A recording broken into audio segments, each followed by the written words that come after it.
ព្រះអង្គសូមគោរពជម្រាបសួរលោកគ្រូអ្នកគ្រូនិងបងប្អូនដែលកំពុងទស្សនានៅវីដេអូនេះខ្ញុំបាទឈ្មោះមកវិបុលខ្ញុំឈ្មោះយូណាស្លាវីយ៉ាខ្ញុំបាទឈ្មោះមេកស៊ីសានិងខ្ញុំឈ្មោះយ៉ាងសិដ្ឋាពួកយើងទាំងអស់គ្នាគឺជានិស្សិតនៃបារដំងប្រវត្តិវិទ្យាឆ្នាំទី3មកពីមហាវិទ្យាល័យសង្គមសាស្ត្រមនុស្សសាស្ត្រនៃសាកលវិទ្យាល័យភូមិន្ទភ្នំពេញ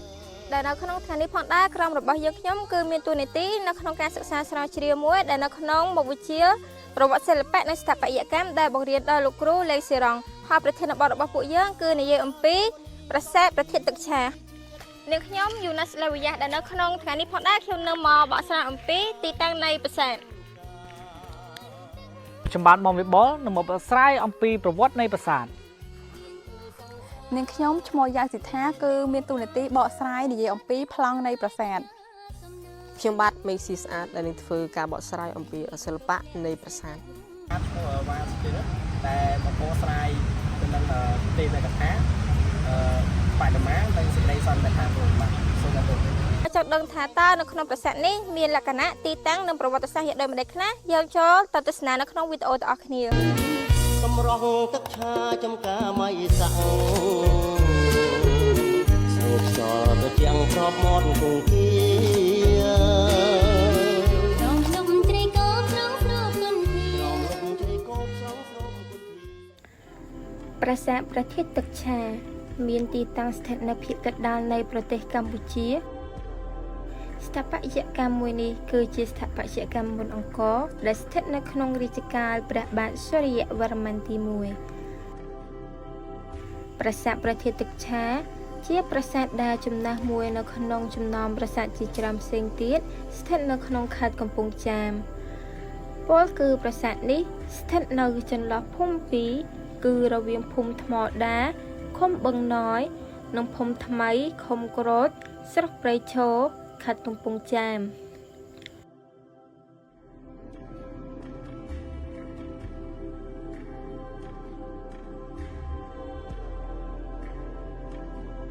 កំពង់ឈរបានបង្អួតសម្រស់យ៉ាងស្រស់ញញឹមនារដូវភ្លៀងធ្លាក់ទន្ទឹមរង់ចាំនៅភ្ញៀវទេសចរជាតិនិងអន្តរជាតិមកទស្សនាមានចម្ងាយមិនឆ្ងាយប៉ុន្មានពីរាជធានីភ្នំពេញពលគឺប្រមាណ100គីឡូម៉ែត្រតែប៉ុណ្ណោះនៅក្នុងរយៈចម្ងាយមួយនេះផងដែរភ្ញៀវទេសចរអាចត្រូវចំណាយពេលប្រមាណជា2ម៉ោងទើបធ្វើដំណើរទៅដល់ចំណុចគោលដៅនៃប្រាសាទ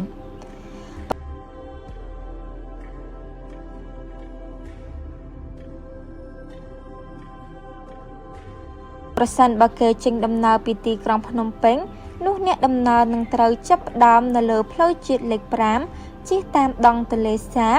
រហូតទៅដល់ចំណុចស្ពានព្រែកក្តាមអ្នកដំណើរត្រូវឆ្លងដងទន្លេសាបតាមរយៈស្ពាននេះនោះយើងនឹងធ្វើដំណើរទៅតាមផ្លូវជាតិលេខ61វិញម្ដងបន្តដំណើរទៅមុខទៀតប្រមាណជា16គីឡូម៉ែត្រនោះអ្នកដំណើរនឹងមកដល់រង្វង់មូលមួយហៅថារង្វង់មូលថ្នល់កែងចំណុចរង្វង់មូលនេះផងដែរប្រសិនបើអ្នកដំណើរចេញដំណើរពីដំបូងនៅលើផ្លូវជាតិលេខ6នោះក៏គង់តែមកដល់រង្វង់មូលថ្នល់កែងនេះដែរមកដល់ត្រង់ចំណុចនេះយើងនឹងត្រូវធ្វើដំណើរនៅលើផ្លូវជាតិលេខ6បន្តរហូតទៅដល់ចំណុចរង្វង់មូលស្គន់យើងនៅតែបត់ដំណើរនៅតាមផ្លូវជាតិលេខ6នេះដដែលបន្តដំណើរពីរង្វង់មូលស្គន់នេះប្រមាណជា15គីឡូម៉ែត្រនោះយើងនឹងមកដល់ផ្លូវកែងរវាងផ្លូវជាតិលេខ6និងផ្លូវទឹកសពមកដល់ត្រង់ចំណុចនេះអ្នកដំណើរត្រូវបត់ចូលតាមផ្លូវលេខ60ដែលគេបានដាក់ស្លាកបញ្ជាក់ថារមណីយដ្ឋានប្រាសាទព្រះធាតុទឹកឆា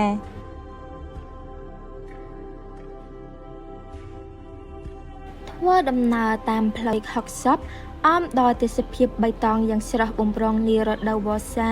ប្រមាណជា7គីឡូម៉ែត្រនោះយើងនឹងមកដល់ចំណុចផ្សារមួយហៅថាផ្សារអ្នកតាស្នឹងត្រង់ចំណុចផ្សារនេះនឹងមានផ្លូវកែងមួយអ្នកដំណើរត្រូវបត់មកខាងស្ដាំដៃដើម្បីឆ្ពោះទៅរកគោលដៅនៃប្រាសាទធ្វើដំណើរពីកែងនេះប្រមាណជា5គីឡូម៉ែត្រអមដោយផ្ការីកស្គុះស្កៀតឲ្យស្រស់បំព្រងដែលអ្នកភូមិដាំដើម្បីលម្អមុខផ្ទះនោះនឹងធ្វើឲ្យអ្នកដំណើរចាប់ចិត្តនៅទិដ្ឋភាពដ៏ស្រស់ត្រកាលមួយនេះ រវល់តើជប់ចិត្តនៅទេសភាពតាមដងផ្លូវតើប្រមាណនាទីពីផ្សារអ្នកតាស្នឹងនោះយើងនឹងមកដល់ចំណុចនៃវត្តប្រាសាទទឹកឆាចូលតាមច្រកវត្តនេះយើងនឹងមកដល់ចំណុចគោលនៃប្រាសាទព្រះធាតុទឹកឆានេះតែម្ដងប៉ុន្តែប្រសិនបើអ្នកចេញដំណើរពីទីរួមខេត្តកំពង់ចាមមកទីតាំងប្រាសាទវិញមានចម្ងាយតែ39គីឡូម៉ែត្រតែប៉ុណ្ណោះដែលអ្នកចាប់ផ្ដើមចេញដំណើរនៅលើផ្លូវជាតិលេខ7បន្តដំណើររហូតទៅដល់ផ្សារព្រៃតទឹងត្រង់ចំណុចផ្សារនេះនឹងមានផ្លូវកែងរវាងផ្លូវជាតិលេខ7ផ្លូវ60និងផ្លូវលេខ70អ្នកដំណើរត្រូវចូលតាមផ្លូវជាតិលេខ60បន្តដំណើរទៅមុខប្រមាណជា37គីឡូម៉ែត្រយើងនឹងមកដល់ចំណុចផ្សារអ្នកតាស្នឹងត្រង់ចំណុចនេះយើងនឹងធ្វើដំណើរតាមការរៀបរាប់ដូចខាងដើមនោះយើងនឹងទៅដល់ចំណុចនៃប្រាសាទព្រះធាតុទឹកឆានេះតែម្ដងប្រាសាទព្រះធាតុឬវត្តព្រះធាតុទឹកឆានៅត្រង់កន្លែងទឹកឆានេះបើតាមឈ្មោះបុរាណនៃប្រាសាទហៅថាគុកព្រះធាតុឬវត្តព្រះធាតុពាក្យទឹកឆានេះទៀតក៏ពុំមែនជាពាក្យទើបតែបង្កើតថ្មីដែរគឺមានតាំងពីយូរណាស់ហើយទើបបានជាមានជាប់នៅក្នុងសៀវភៅសាលាចរិតនៃប្រទេសកម្ពុជារបស់លោក George Sade ដែលសរសេរកំណត់ឈ្មោះកន្លែងនេះថាវត្តព្រះធាតុនៅទឹកឆាប្រាសាទព្រះធាតុទឹកឆានេះមានពីរគឺគុកធំនិងគុកតូចដែលគុកតូចនេះស្ថិតនៅផ្នែកខាងជើងប្រហែលជា350ម៉ែត្រពីគុកធំឬគេស្គាល់គ្រប់គ្នាថាប្រាសាទព្រះធាតុទឹកឆាសពថ្ងៃសូមបញ្ជាក់ផងដែរថានៅក្នុងវីដេអូនេះយើងខ្ញុំនឹងលើកយកតែគុកធំមកបកស្រាយតែប៉ុណ្ណោះ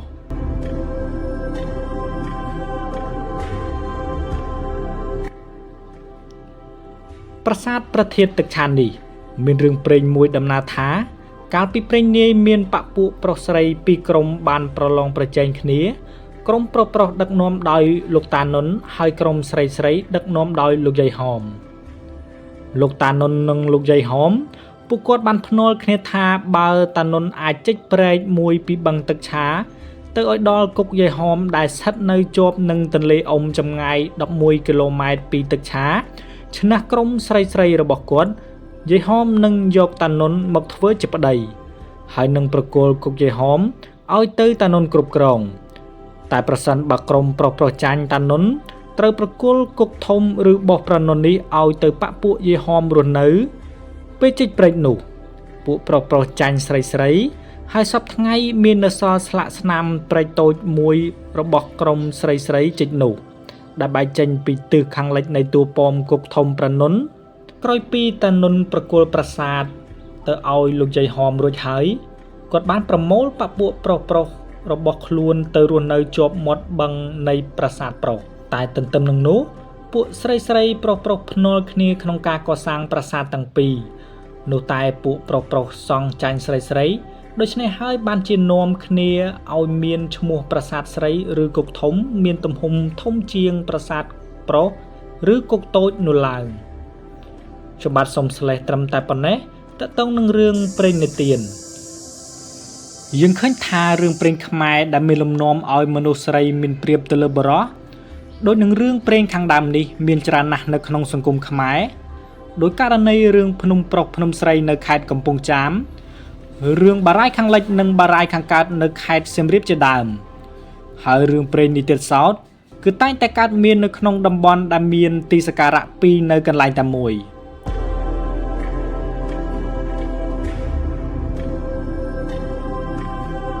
មិនអាចបកស្រាយតាមការស្រមើស្រមៃប្រាសាទដ៏មានតម្លៃដែលដូនតាខ្មែរបានបន្សល់ទុកគឺសុទ្ធសឹងតែមានប្រវត្តិនៃការសាងសង់ដ៏មហស្ចារ្យដើម្បីដឹងពីប្រវត្តិនៃការសាងសង់របស់ដូនតានោះគឺមានប្រភពតែមួយគត់ដែលសំខាន់បំផុតនោះគឺសិលាចារឹកនេះទៀតសោតមិនត្រឹមតែបង្ហាញពីដំណើរការនៃការសាងសង់ប្រាសាទប៉ុណ្ណោះទេថែមទាំងបង្ហាញនៅស្ថានភាពភូមិសាស្ត្រនយោបាយនិងការធ្វើអំណោយផ្សេងនាសម័យនោះថែមទៀតផងមិនខុសពីប្រាសាទនានាប្រាសាទព្រះធាតុទឹកឆាក៏មានសាលាច្រឹកបញ្ជាក់ពីប្រវត្តិនៃការសាងសង់ដែរពោលគឺប្រាសាទព្រះធាតុទឹកឆាមានសាលាច្រឹកចំនួន4ផ្ទាំងដែលបានចុះលេខនិងសិក្សារួចរាល់មានដូចជាសាលាច្រឹកកា87 ការ 88 ការ 89 និងការ 702 និងសាលាច្រឹកមួយផ្ទាំងទៀតដែលមិនទាន់បានសិក្សានិងចុះលេខច្បាស់លាស់បច្ចុប្បន្នស្ថិតនៅទីតាំងប្រាសាទយើងខ្ញុំនឹងលើកយកសាលាច្រឹកតែមួយផ្ទាំងតែប៉ុណ្ណោះដើម្បីបកស្រាយអំពីប្រវត្តិរបស់ប្រាសាទនោះគឺសាលាច្រឹកការ 702 ដែលមានការរៀបរាប់ពីដំណើរការនៃការសាងសង់ប្រាសាទក្បោះក្បាយជាងសាលាច្រឹក3ផ្ទាំងឯទៀតសាលាច្រឹកនេះសពថ្ងៃត្រូវបានរក្សាទុកនៅក្នុងសារមន្ទីរជាតិភ្នំពេញដែលមានលេខសារពើព័ន្ធ D61 វាជាសាលាច្រឹកមួយដ៏ល្អផ្ចិតផ្ចង់ផ្ទៃខាងមុខធំប្រហែល1ម៉ែត្រគុណ 0.50 ម៉ែត្រមានចម្លាក់ក្រឡោតទាបដែលបង្ហាញពីព្រះគណេអង្គុយលម្អដោយចម្លាក់នៅផ្នែកខាងក្រោមនៃផ្នែកទី1សាលាច្រឹកនេះនៅល្អហើយសរសេរដោយលក្ខណៈផ្ចិតផ្ចង់បំផុតជាមួយនឹងលំនាំអក្សរយ៉ាងស្អាតដូចពុម្ពនៅផ្នែកខាងមុខមាន23បន្ទាត់ជាភាសាសំស្ក្រឹតហើយផ្នែកខាងក្រោយមាន2បន្ទាត់ជាភាសាសំស្ក្រឹតនិង14បន្ទាត់ទៀតជាភាសាខ្មែរអត្ថបទជាភាសាសំស្ក្រឹតចាប់ផ្ដើមបន្ទាត់ដំបូងជាពាក្យរាយនិងអត្ថន័យមានការគោរពចំពោះព្រះឥសូរនិងការសច្ចាទៅកាន់ព្រះបាទសូរ្យវរ្ម័នទី1 6គាថាដំបូងបួងសួងចំពោះព្រះឥសូរព្រះនរាយណ៍ព្រះព្រំឧមាភិរតេលក្ស្មីនិងស្ដេចតាមរយៈសាលាច្រឹកមួយផ្ទាំងនេះនឹងបើកចំហឲ្យយើងមុជឲ្យជ្រៅទៅឲ្យឆ្ងាយដឹងពីប្រវត្តិសាស្ត្រដ៏យូរអង្វែងនៅទីកន្លែងនេះអត្ថបទសាលាច្រឹកនេះមានសេចក្តីថាទីកន្លែងប្រាសាទប្រធានទឹកឆាននេះកសាងឡើងចាប់ពីឆ្នាំ947នៃសកៈពោលគឺត្រូវនឹងឆ្នាំ1025នៃគ្រិស្តសករាជក្នុងរជ្ជកាលព្រះបាទសូរ្យវរ្ម័នទី1កាលនោះព្រះរាជាទ្រង់សពព្រះរាជហឫទ័យប្រោសព្រះរាជទានតាមសេចក្តីក្រាបទូលបង្គំស្នើអំពីអ្នកប្រាជ្ញម្នាក់ឈ្មោះចង្ឃៀលហើយដែលមានសន្មតនាមមួយទៀតថាលក្ស្មិន្ទ្របណ្ឌិតលោកចង្ឃៀលនោះបានរកឃើញទីដីមួយកន្លែងក្នុងតំបន់មួយហៅថាសិទ្ធិបុរៈដែលត្រូវនឹងកន្លែងទឹកឆាននេះសពថ្ងៃមានទំនងស្រឡះស្រឡំល្អហើយក៏ទូលស្នើចំពោះព្រះរាជាសូមទីនេះធ្វើជាអារាមសម្រាប់ធ្វើសក្ការៈបូជាចំពោះសាសនាព្រាហ្មណ៍ដោយថ្វាយទាំងសេចក្តីព្រៀងសពគ្រប់សម្រាប់រៀបចំកន្លែងនេះទុកជាស្នាដៃដ៏សំខាន់ផងគ្រានោះព្រះបាទសូរ្យវរ្ម័នទី1ព្រះអង្គទ្រង់ប្រោសព្រះរាជាអនុញ្ញាតទៅតាមសេចក្តីស្នើសុំព្រមទាំងប្រទាននៅទ្រព្យសម្បត្តិជាច្រើនទៀតដើម្បីជាមធ្យោបាយក្នុងការកសាងបណ្ឌិតចង្ឃៀលឬលក្ស្មិន្ទ្របណ្ឌិត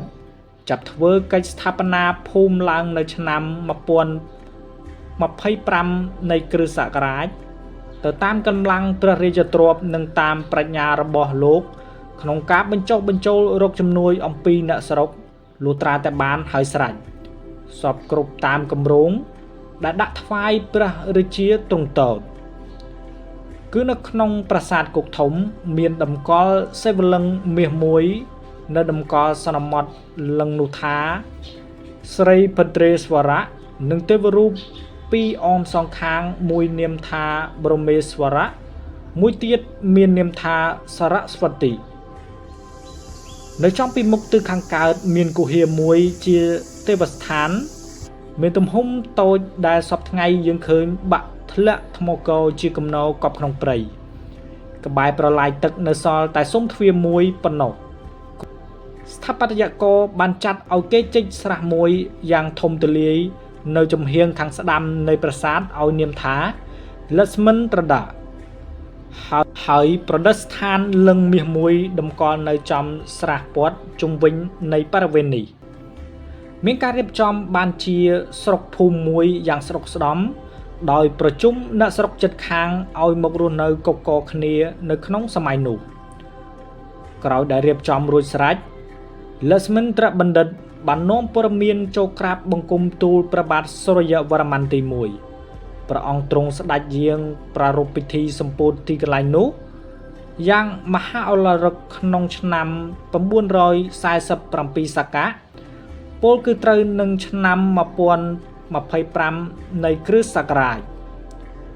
នៅក្នុងព្រះរាជពិធីសម្ពោធនេះព្រះរាជាទ្រង់ប្រុងប្រទាននៅធនធានជាប្រដាប់ប្រើប្រាស់ពួកពលព្រះ29នាក់ដីស្រែនៅជុំវិញប្រាសាទនិងស្រះទឹកនេះទាំងអស់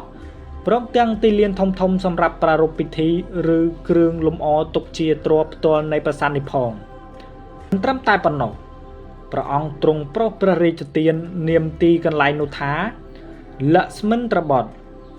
ដោយទៅតាមនាមបណ្ឌិតដែលជាអ្នកកសាងនោះចំណុចដែលនិយាយពីដីនិងប្រាសាទជាកន្លែងដែលថ្កុំថ្កើងរបស់ព្រះបាទសូរ្យវរ្ម័នទី1ដែលលោកមិនទាន់បានឡើងសោយរាជ្យនៅអង្គរនៅឡើយអ្នកដែលលោកឲ្យដីគឺអ្នកចេះដឹងជាបណ្ឌិតតាមសាលាច្រឹកដែលមានតាមប្រាសាទគុកធំនិងគុកតូចយើងអាចសន្និដ្ឋានបានថាទីកន្លែងនោះនិងប្រាសាទភាគច្រើនគឺស្ថិតនៅក្នុងរជ្ជកាលព្រះបាទសូរ្យវរ្ម័នទី1តែពេលនោះ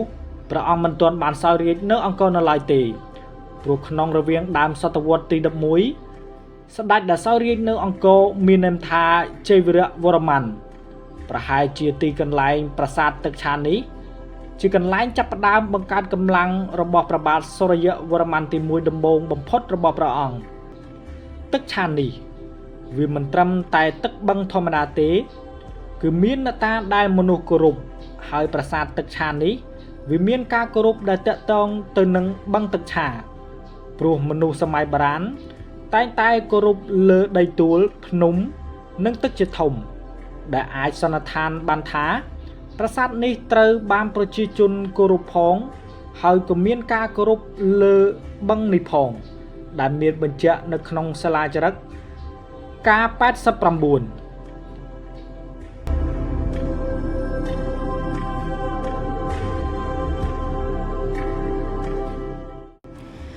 ចំពោះប្លង់នៃប្រាសាទបើលោកអ្នកទៅដល់ទីតាំងប្រាសាទផ្ទាល់ពិតណាស់គឺយើងមើលមិនដឹងអំពីប្លង់ប្រាសាទនោះទេក៏ដោយសារតែប្រាសាទគឺមានសភាពបាក់បែកខ្លាំងពោលគឺយើងឃើញត្រឹមតែទូប៉មមួយនៅកណ្ដាលប៉ុណ្ណោះដែលបានរក្សាស្ថានភាពរហូតដល់ពេលបច្ចុប្បន្នប្លង់នៃប្រាសាទនេះយើងដឹងតាមរយៈលោកអៃម៉ូឌីញ៉េនិងលោកលុយណេតដេឡាសងគីយ៉េដែលគាត់បានសិក្សាស្រាវជ្រាវអំពីប្រាសាទនេះ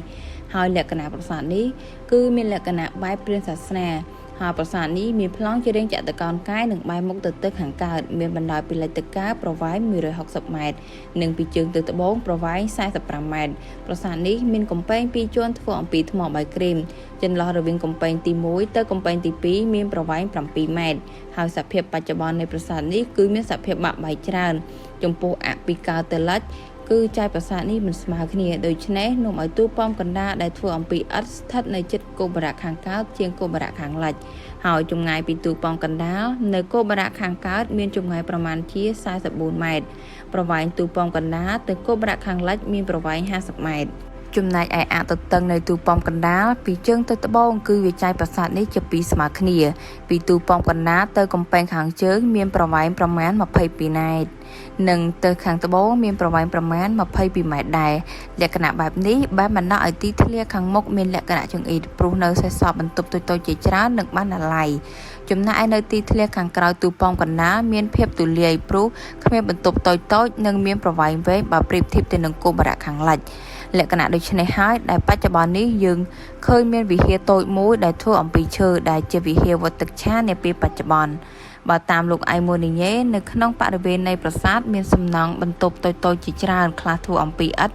និងមួយផ្នែកធំទៀតធ្វើអំពីថ្មបាយក្រៀមកំពែងក្រៅបំផុតជាជាងធ្វើអំពីថ្មបាយក្រៀមដែលបិទលាតសន្ធឹងរហូតដល់ផ្នែកខាងលិចនៃទូប៉មកណ្ដាលនៅចំទូប៉មកណ្ដាលនៃកំពែងនីមួយៗមានច្រកចូលឆ្ពោះទៅទូប៉មកណ្ដាលប៉ុន្តែរាល់សំណង់ទាំងអស់នោះត្រូវបាក់ធ្លាក់កោលើគ្នាបើតាមលោកលុយណេតដុល្លារសង្ឃីយ៉េក៏បានពិពណ៌នាថានៅតាមបណ្ដោយច្រកចូលខាងកើតជាប់នឹងទូប៉មកណ្ដាលដែលធ្វើអំពីឥដ្ឋនោះមានរីកជាជញ្ជាំងធ្វើអំពីថ្មបាយក្រៀមរាង4ជ្រុងទ្រវែងមានកម្ពស់ប្រមាណជា2ម៉ែត្រសប្តាហ៍ថ្ងៃអគារទាំងពីរនេះគឺនៅសល់រូបរាងច្បាស់លាស់ល្អនៅជួរផ្នែកខាងជើងចំណែកជួរផ្នែកខាងត្បូងត្រូវរលំបាក់កោលើគ្នាទាំងអស់ហើយនៅទីកន្លែងអគាររាង4ជ្រុងទ្រវែងនេះមានសល់គល់សសរបញ្ឈរដែលប្រហែលជាត្រូវសម្រាប់ដំបូលហើយសសរនោះមានរាង4ជ្រុងធ្វើអំពីថ្មបាយក្រៀមនៅផ្នែកខាងក្រោមមានឆ្លាក់ជាក្បាច់ខ្សែសំណង់អគារនេះបែរមុខទៅទិសខាងកើតហើយបន្តពីនេះមានសសរតម្រៀបគ្នាលើចេញជាពីរជួររហូតទៅដល់គោបរៈខាងកើតនៃកំពែងទី1 ជួរសសរនេះវានៅសល់តែរូបរាង4ជ្រុងធ្វើអំពីថ្មបាយក្រៀមហើយប្រហែលជាមានទូនាទីសម្រាប់ត្រូវគ្រឿងដំបូលដែលធ្វើអំពីឈើតែបច្ចុប្បន្ននេះវាគ្មានស្លាកស្នាមអ្វីឡើយហើយនៅក្នុងបរិវេណនៃប្រាសាទនេះគេមានឃើញស្នាមនិងទូប្រាសាទជាច្រើននៅទីនោះប៉ុន្តែនៅមានស្លាកស្នាមមួយច្បាស់ល្អៗគឺទូប៉មកណ្ដាលដែលគេសាងសង់អំពីឥដ្ឋរាង4ជ្រុងស្មើបែរមុខទៅខាងកើតហើយសប្តាហ៍ថ្ងៃនេះផ្នែកខាងលើដែលជាដំបូលបានបាក់បែកអស់សប្តាហ៍ថ្ងៃនេះដំបូលត្រូវបានជំនួសប្រក់ដោយស័ង្កសីដែលមានលក្ខណៈសមរម្យទូប្រាសាទឥដ្ឋនេះខាងក្រៅមានប្រវែង7ម៉ែត្រក្នុងមួយជ្រុងហើយជ្រុងខាងក្នុងមានប្រវែង8ម៉ែត្រហើយជញ្ជាំងខាងក្នុងមិនឃើញមានការតុបតែងលម្អឬក៏ចម្លាក់អ្វីទេហើយកម្ពស់ពីដីទៅកន្លះឥដ្ឋមួយយ៉ាងធំមានប្រវែង3ម៉ែត្រប្រហែលសម្រាប់ដាក់ពិដានធ្វើអំពីឈើនៅផ្នែកខាងក្រៅជ្រុងខាងជើងខាងត្បូងនិងខាងលិចមានការលម្អដោយជ្រាបបញ្ឆោតហើយសន្លឹកទ្វាររាងផតចូលក្នុងតែធ្វើអំពីឥដ្ឋនិងរៀបយ៉ាងរាបស្មើបំផុតគ្មានការលម្អក្បាច់អ្វីទេនៅជ្រុងខាងមុខគេមិនឃើញមានការលម្អអ្វីក្រៅពីស្នាមជាប់ប្រហោងធំៗដែលប្រហែលបង្ហាញអំពីគោលគំនិតសំខាន់នៃក្បាច់ធម្មតានៅផ្នែកខាងលើឃើញមានក្បាច់ខ្សែនៅខាងក្នុងនៃក្បាច់ជញ្ជាំងខាងលើគ្មានសសរដំបូលរាងកោងទេនៅក្នុងបរិវេណខាងក្នុងមើលមិនឃើញគំនរឥដ្ឋមានតែរូបព្រះពុទ្ធចូលនិព្វានមួយអង្គនៅចំកណ្ដាលនៅច្រកចូលខាងកើតមាននៅសល់សសរពេជ្ររាងមូល2ដែលទ្រផ្ដែរទ្វារមួយតែទីតាំងនៃផ្ដែរនិងសសរពេជ្រនេះមិនស្ថិតនៅចំជ្រុងនៃជញ្ជាំងខាងក្រៅដោយប្រាសាទដទៃទៀតទេគឺផុតចូលទៅក្នុងសាច់ជញ្ជាំងប្រមាណ 0.6 ម៉ែត្រនៅជ្រុងខាងក្រៅនៃទឹកខាងលិចមាននៅសល់ក្បាច់ភ្ញីដែលគេឆ្លាក់នៅលើជញ្ជាំងឥដ្ឋតែផ្នែកខ្លះមានការរលុបមើលមិនច្បាស់ល្អ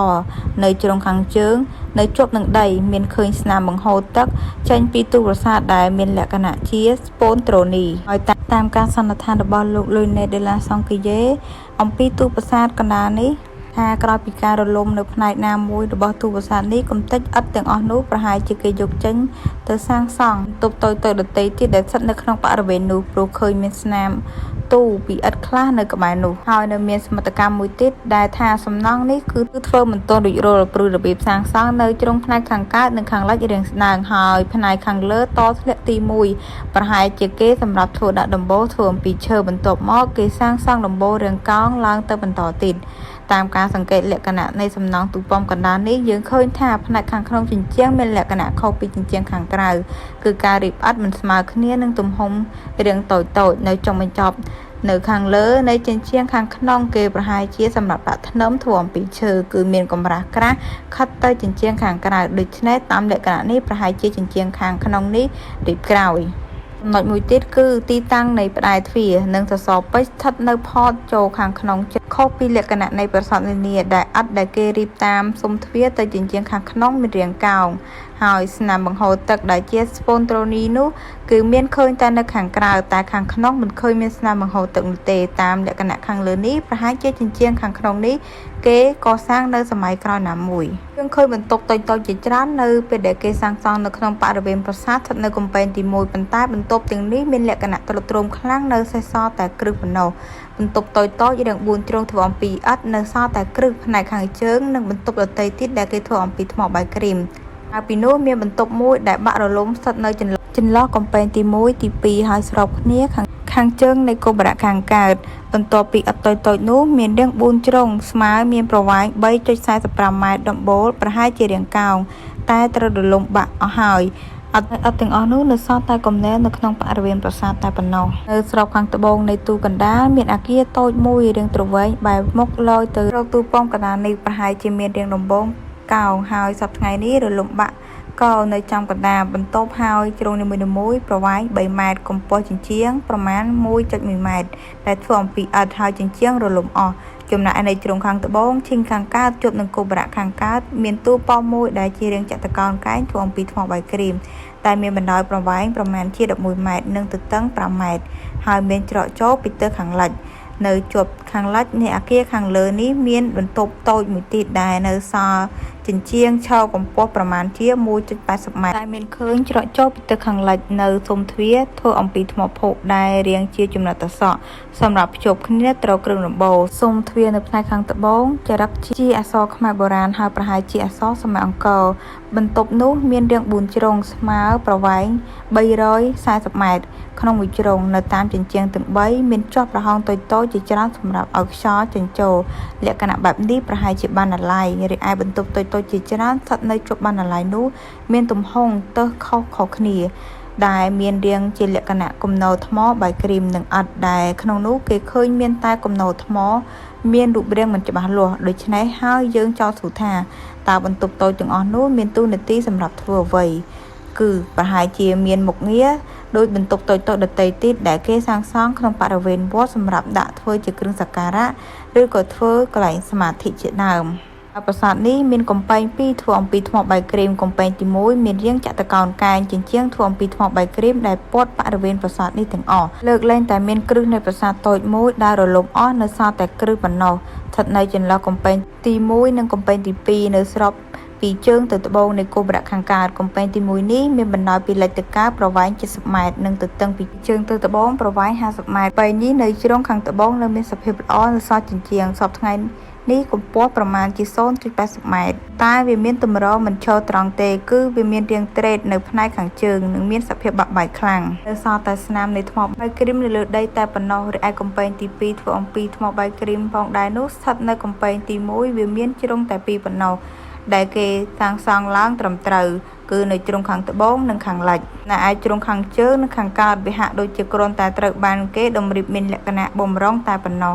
ហើយគេមិនឃើញមានគោបរៈនៅកំពែងទី2ទេក្រឡេកទៅមើលគោបរៈខាងកើតនៃកំពែងទី1គឺនៅមានទ្រង់ទ្រាយច្បាស់លាស់ល្អបន្តិចហើយវាមានរាងជាកាកបាទនិងមានជណ្ដើរនៅចំកណ្ដាលគឺមានសេសសល់លក្ខណៈជាបង្អួច2នៅ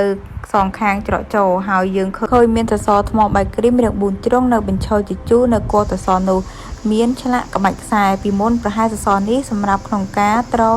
ដំបូលរាងកោងតែដំបូលនេះសពថ្ងៃមានភាពបបែកអស់គោបរៈនេះស្ថិតនៅចំកណ្ដាលនៃជ្រុងខាងកើតនៃកំពែងទី1ហើយផ្លូវចូលស្ថិតនៅចំអនៃទ្វារទូប៉មកណ្ដាលហើយច្រកដើរនឹងសសរជញ្ជាំងនៅអមផ្លូវតូចនោះគេមិនឃើញមានការតុបតែងលម្អឬក៏ទេវរូបឬក៏ក្បាច់ផ្កាភ្ញីអ្វីឡើយក្រោមពីគោបរៈខាងកើតនៃកំពែងទី1ខាងផ្នែកខាងលិចនៃកំពែងទី1នោះមានគោបរៈផ្នែកខាងលិចដែរតែមិនឃើញមានសេសសល់ផុសតាងអ្វីបានច្បាស់លាស់ប៉ុន្មានទេឃើញមានតែគំនរថ្មកយលើគ្នានៅសងខាងនឹងច្រកផ្លូវចូលតែប៉ុណ្ណោះរីឯគោបរៈខាងលិចកំពែងទី2មានរាងជាកាកបាទដែរវាហាក់ដូចជាកសាងទៅលើទីទួលមួយរាងខ្ពស់បន្តិចហើយមាននៅសល់ចណ្ដាលពីទិសខាងលិចឆ្ពោះទៅទិសខាងកើតចំទូប៉មកណ្ដាលវាស្ថិតនៅចំកណ្ដាលនៃទទឹងកំពែងទី2ដែលមានចម្ងាយពីជញ្ជាំងកំពែងមកគោបរៈនេះប្រហែលជាមានប្រវែង20 ម៉ែត្រហើយនៅចំកណ្ដាលនៃចំណុចប្រសព្វរបស់គោបរៈនេះប្រហែលជាច្រកអាចដើរបានពីទិសខាងជើងនិងខាងត្បូងហើយប្រហែលពីមុនមានជញ្ជាំងនិងដំបូលរាងកោង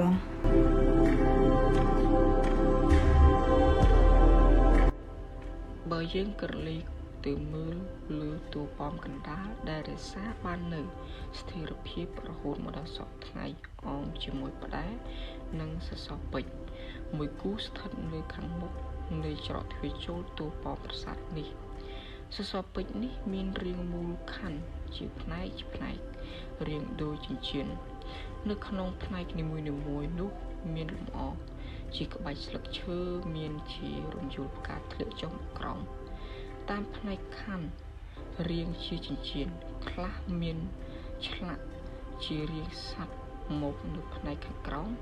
ហើយផ្នែកក្បាលជារាងស្លឹកឈើតាមការបកស្រាយរបស់អ្នកស្រី Miriel Binisti បានបកស្រាយថាលក្ខណៈសម្គាល់នៃសសរពេជ្រនៅសតវត្សទី7ដែលលេចឡើងនៅក្នុងសិល្បៈខ្មែរគឺមានពីរបែបមួយគឺឆ្លាក់ជាក្បាច់កងដូចបន្ទាយចិញ្ចៀនទី2ការឆ្លាក់ជាក្បាច់បន្ទាយដូចចិញ្ចៀននេះគឺមានន័យថាក្បាច់បែបនេះមិនកើតឡើងនៅក្នុងសម័យសម្បូរព្រះគុកទេគឺកើតឡើងនៅចុងសម័យសម្បូរព្រះគុកលោកបេដូពុនបានបញ្ជាក់ថាលក្ខណៈបែបនេះគឺកើតឡើងនៅក្នុងសម័យក្រោយមកទៀត ពីការច្នៃប្រឌិតថ្មីដែលក្បាច់នឹងដោយចិញ្ចៀននេះមានឃើញនៅសម័យព្រៃក្មេងបើតាមប្រាសាទរបងមាសព្រៃប្រាសាទនិងប្រាសាទគុកធំនៅកំពង់ចាមដូច្នេះសសរពេជ្រនៅប្រាសាទគុកធំនេះគឺប្រហែលស្ថិតនៅក្នុងសម័យព្រៃក្មេងបើទោះបីជាប្រាសាទមានការកំណត់ការកសាងនាដើមសតវត្សទី11ក៏ដោយតែជាងមានគំនិតទាញយករចនាបថចាស់ៗមកធ្វើសសរពេជ្រតាមការសង្កេតរបស់យើងឃើញថាសសរពេជ្រនេះស្ថិតនៅក្នុងរចនាបថមុនសម័យអង្គរពលគឺស្ថិតនៅក្នុងរចនាបថព្រៃក្មេងនេះក៏ដោយសារតែយើងសំអាងទៅលើទី1សសរពេជ្រមានសន្តានរាងមូលហើយដាច់ចេញពីជញ្ជាំងដែលខុសពីរចនាបថសម័យអង្គរមានលក្ខណៈជ្រុងហើយចុងសម័យអង្គរមានលក្ខណៈជ្រុងហើយជាប់ជញ្ជាំងតែម្ដងទី2ខាងក្រោមក្បាលសសរក្បាច់រំយោលកម្រងមេលាមានបន្ថែមក្បាច់ស្លឹកឈើធ្លាក់ចុះមកដែលមានរង្វាន់ត្រពីក្រោមខុសពីរចនាបថសម្បូរព្រៃគុក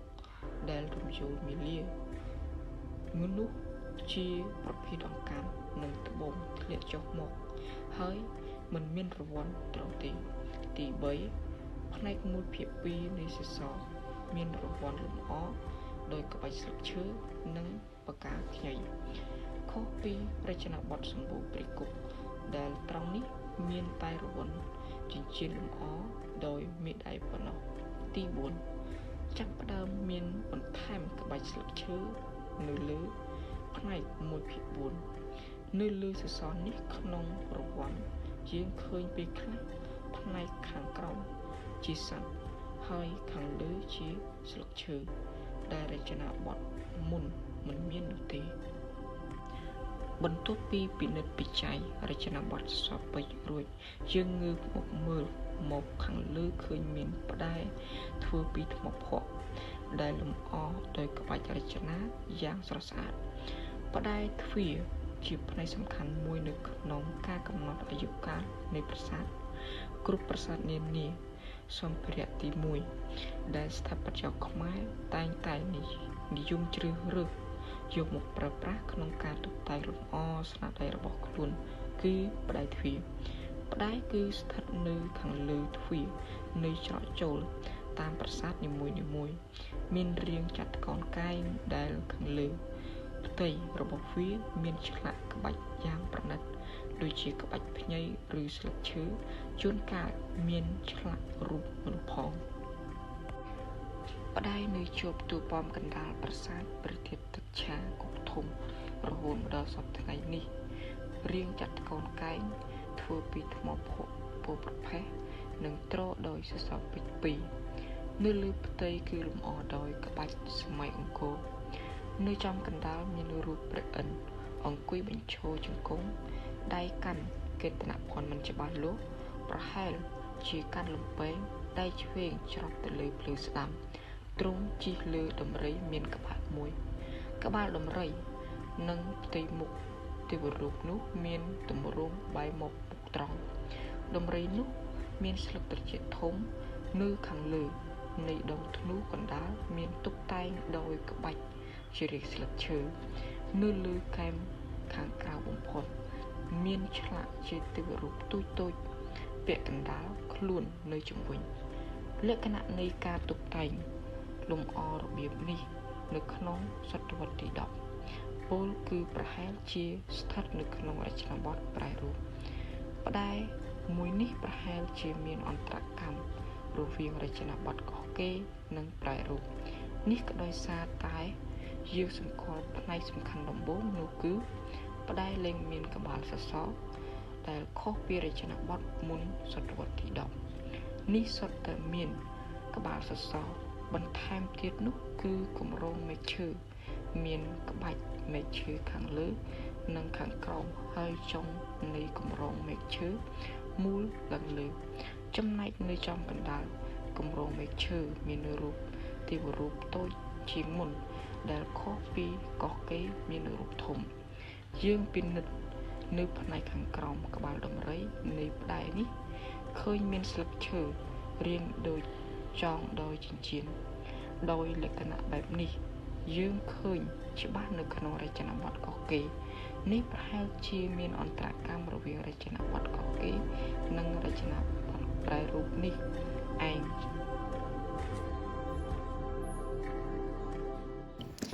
យើងសម្លឹងទៅមើលផ្នែកកណ្ដាលនៃ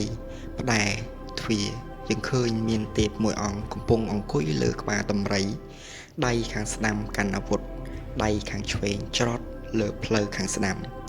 យើងស្គាល់បានថាជាទេពមួយអង្គនោះគឺព្រះឥន្ទដែលតំណាងឲ្យទេពនៃទិសខាងកើតមូលហេតុដែលនាំឲ្យស្ថាបត្យករខ្មែរឆ្លាក់រូបទេពនេះ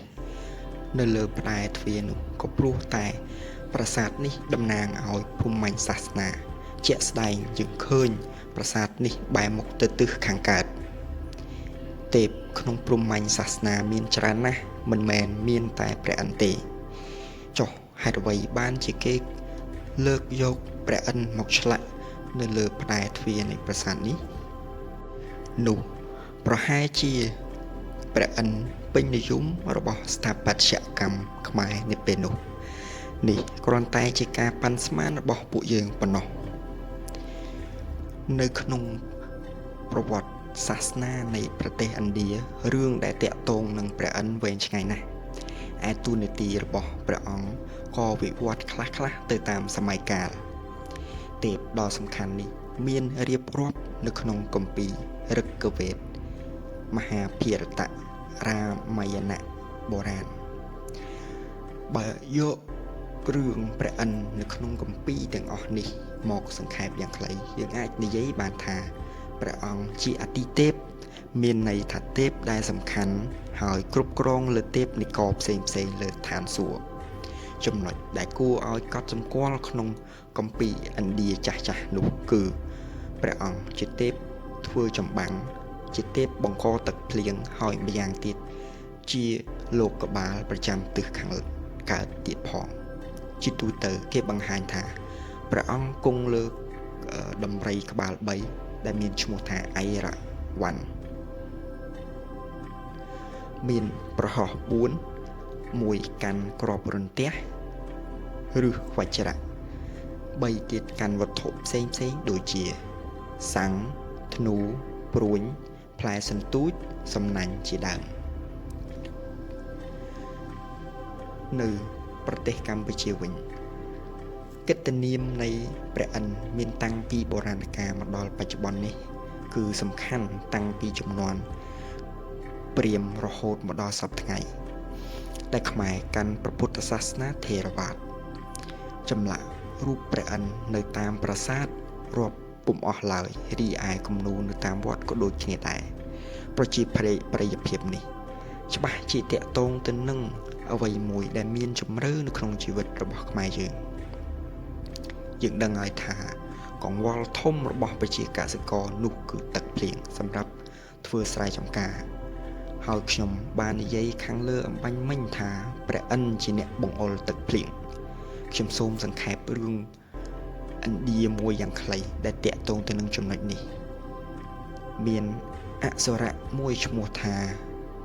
វ្រិត្របានប្រមូលយកទឹកមកទុកតែម្នាក់ឯងបណ្ដាលឲ្យកើតគ្រោះរាំងស្ងួតនៅលើដីយល់ហេតុដូច្នោះព្រះឥន្ទក៏យកគ្រាប់រន្ទះចោលទៅលើអសុរៈនោះបង្កើតជាផ្លេកបន្ទូលធ្វើឲ្យអសុរៈនោះស្លន់ស្លោកិច្ចខ្លួនបាត់ទៅរីឯភ្លៀងក៏បង្អុរចុះមកភ្លាមឈុតត្រង់នេះមានបង្ហាញនៅក្នុងសិល្បៈខ្មែរដែរជាពិសេសនៅលើហោជាងមួយនៃប្រាសាទបន្ទាយស្រីភ្លៀងនៅចម្លាក់នេះគេឆ្លាក់ជារាងទឹករលកព្រមទាំងជាបន្ទាត់ឆ្នូតបញ្ឈរត្រង់ឯកាយវិការព្រះឥន្ទក៏តាក់ទងទៅនឹងការចោលគ្រាប់បន្ទះនោះដែររីឯចម្លាក់រូបព្រះឥន្ទសន្ធឹកសន្ធាប់នៅតាមប្រាសាទខ្មែរផ្សេងទៀតទោះជាមិនបង្ហាញឈុតឆាកអំបញ្ញមិញនេះគ្រប់សពក្តីក៏យើងតែងសង្កេតឃើញថាកាយវិការរបស់ទ្រង់ភាគច្រើនបង្ហាញពីការចោលគ្រាប់រន្ទះនេះដែរ គ្រាន់តែជាឧទាហរណ៍មួយចំនួនតូចប៉ុណ្ណោះព្រោះខ្ញុំនិយាយមកលើកនេះហើយថាចម្លាក់ព្រះឥន្ទមានច្រើនណាស់ប្រការដែលចម្លាក់ភាគច្រើនបង្ហាញពីការចោលគ្រាប់រន្ទះនេះពុំមែនជារឿងចៃដន្យឡើយវាច្បាស់តាក់ទងទៅនឹងនីតិឬក៏តួនាទីដែលថាខ្មែរយល់ថាសំខាន់ជាងគេក្នុងតួអង្គទាំងអស់គឺព្រះឥន្ទពលគឺទឹកភ្លៀងនេះឯងដែលព្រះអង្គបង្អុរចុះមកនោះ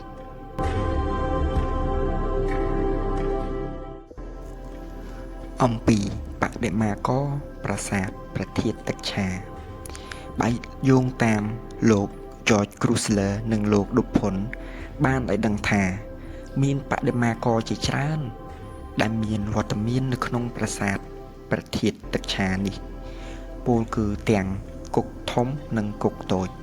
បន្ថែមពីនេះយើងអាចដឹងពីបដិមា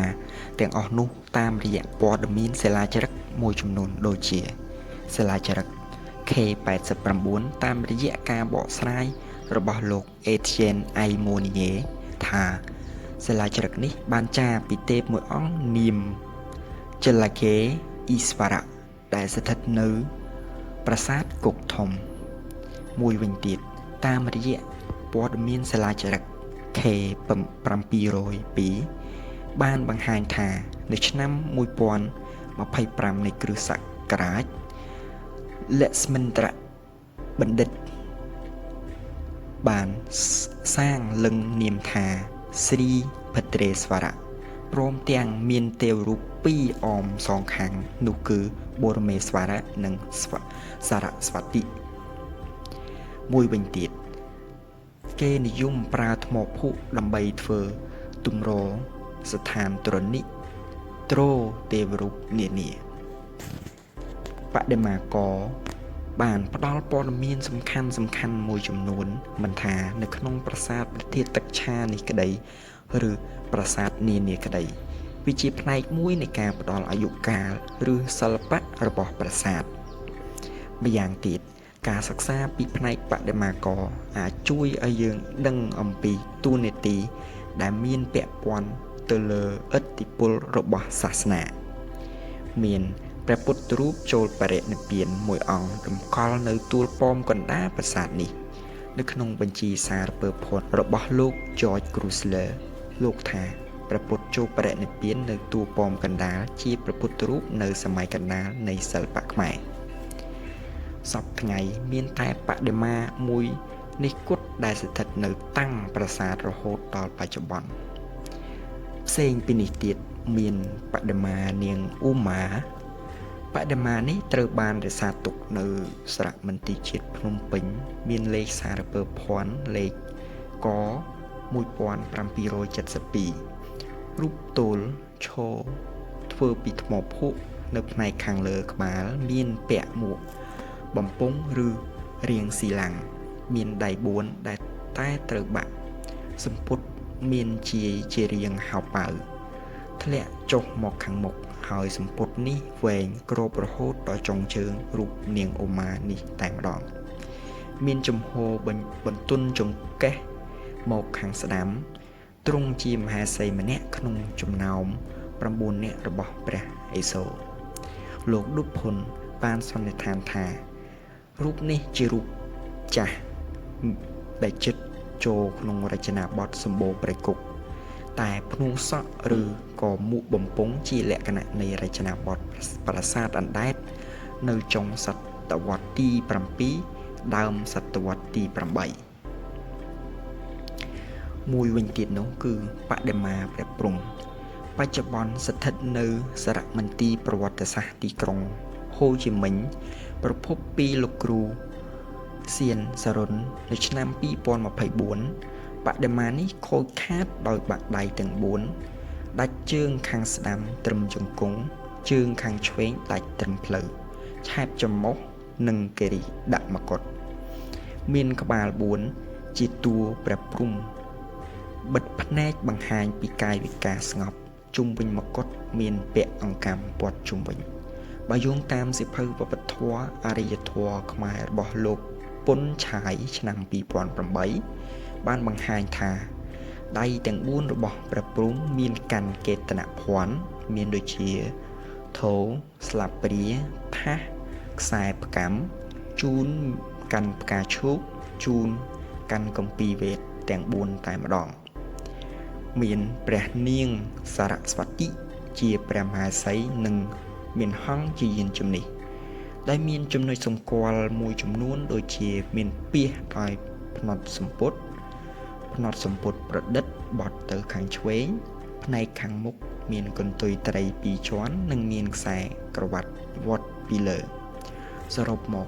តាមការសង្កេតរបស់យើងផ្នែកសំខាន់បដិមាដែលមានផ្នត់សម្ពុតប្រឌិតផ្នែកខាងមុខនៃសម្ពុតមានកន្ទុយត្រី2ជាន់ផ្នត់ខ្លីបែបនេះស្ថិតនៅលើផ្នែកវែងជានិច្ចបដិមានេះប្រហែលជាស្ថិតក្នុងរចនាបថឃ្លាំងពោលគឺស្ថិតនៅក្នុងចុងសតវត្សទី10ដើមសតវត្សទី11ក្រៅពីនេះនៅមានបដិមាករជាច្រើនទៀតដែលយើងមិនបានដឹងអំពីស្ថិរភាពរបស់វានាពេលបច្ចុប្បន្ននេះដូចជាសញ្ញលក្ខសីមាផ្នែកម្ខាងមានទេវរូបភេទប្រុសឈរឆ្លាក់ភ្ជាប់ទំពក់ទៅលើដំរីម្ខាងទៀតមានរូបស្ត្រីឈរពាក់មកុដជាសិល្បៈនៅក្នុងសម័យអង្គររូបលក្ស្មីមានដៃ4រាងកាច់ចង្កេះសម្ពុតវែងប្រហែលជារចនាបថមុនសម័យអង្គរថ្មគោលធ្វើអំពីថ្មភក់ពណ៌ក្រហមបានចុះបញ្ជីសារពើភ័ណ្ឌលេខ K 1831 C 54មាន4ជ្រុងនៅជ្រុងនីមួយៗមានរូបព្រះពុទ្ធប្រនិឆ្លាក់លឹបចូលទៅខាងក្នុងជ្រៅការតុបតែងលម្អគឺលក្ខណៈនៃរចនាបថបាយ័នក្រៅពីនេះនៅមានរូបតោជាច្រើនទៀតក៏ប៉ុន្តែក្រុមរបស់យើងខ្ញុំមិនបានលើកឡើងមកនោះទេសរុបសេចក្តីមកឃើញថាការសិក្សារបៀបនៃការរៀបចំប្លង់ធ្វើប្រាសាទដែលស្ថាបត្យករខ្មែរប្រើប្រាស់សម្ភារៈមានដូចជាថ្មភក់ថ្មបាយក្រៀមឥដ្ឋនិងឈើយើងអាចសន្និដ្ឋានបានថាប្រាសាទព្រះធាតុទឹកឆាគឺជាស្ថាបត្យកម្មមុនសម័យអង្គរពោលគឺប្រាសាទទឹកឆានេះគឺជាទីសក្ការៈបូជាតាំងពីសម័យមុនអង្គរសម័យអង្គរនិងសម័យក្រោយអង្គរបន្តរហូតដល់បច្ចុប្បន្នក៏ព្រោះតែយើងឃើញថារចនាបថនៃការធ្វើតួប្រាសាទដោយប្រើប្រាស់ឥដ្ឋបដិមាដែលស្ថិតនៅសម័យអង្គរហើយយើងឃើញមានបដិមាព្រះពុទ្ធរូបចូលបរិនិព្វានក្នុងសិល្បៈសម័យកណ្ដាលបច្ចុប្បន្នទោះថ្ងៃបុណ្យទានក្តីថ្ងៃធម្មតាក្តីបងប្អូនប្រជាពលរដ្ឋខ្មែរបានទៅលេងកម្សាន្តប្រាសាទនេះមិនចេះដាច់ព្រមទាំងអុជធូបសុំសេចក្តីសុខពីព្រះពុទ្ធរូបដែលតម្កល់នៅតួប៉មកណ្ដាលនៃប្រាសាទនេះវាជាទំនៀមទម្លាប់ដូនតាខ្មែរតាំងតែពីបុរាណកាលមកជាចុងក្រោយយើងខ្ញុំសូមសំណូមពរដល់មន្ទីរវប្បធម៌និងវិចិត្រសិល្បៈក៏ដូចជាមន្ទីរទេសចរខេត្តកំពង់ចាមឲ្យមានការជួយរៀបចំជួសជុលប្រាសាទនេះឡើងវិញដើម្បីថែរក្សានូវកេរមរតកដូនតាខ្មែរដែលបានបន្សល់ទុកតាំងពីបុរាណនិងដើម្បីឲ្យភ្ញៀវទេសចរជាតិនិងអន្តរជាតិមកទស្សនាបានច្រើនកកជាហេតុនាំឲ្យសេដ្ឋកិច្ចក្នុងសហគមន៍កើនឡើងបានមួយកម្រិតទៀតយើងខ្ញុំទាំងអស់គ្នាដែលជានិស្សិតប្រវត្តិវិទ្យាឆ្នាំទី3ចំនួនទី26មហាវិទ្យាល័យសង្គមសាស្ត្រនិងមនុស្សសាស្ត្រនៃសាកលវិទ្យាល័យភូមិន្ទភ្នំពេញសូមអរគុណនិងសូមគោរពជូនពរបងប្អូនដែលបានទស្សនាវីដេអូនេះតាំងពីដើមរហូតដល់ចប់សូមឲ្យមានសុខភាពល្អបញ្ញាវាងវៃជោគជ័យគ្រប់ភារកិច្ចសុខសុភមង្គលគ្រប់ក្រុមគ្រួសារសូមអរគុណនិងសូមអរព្រគុណ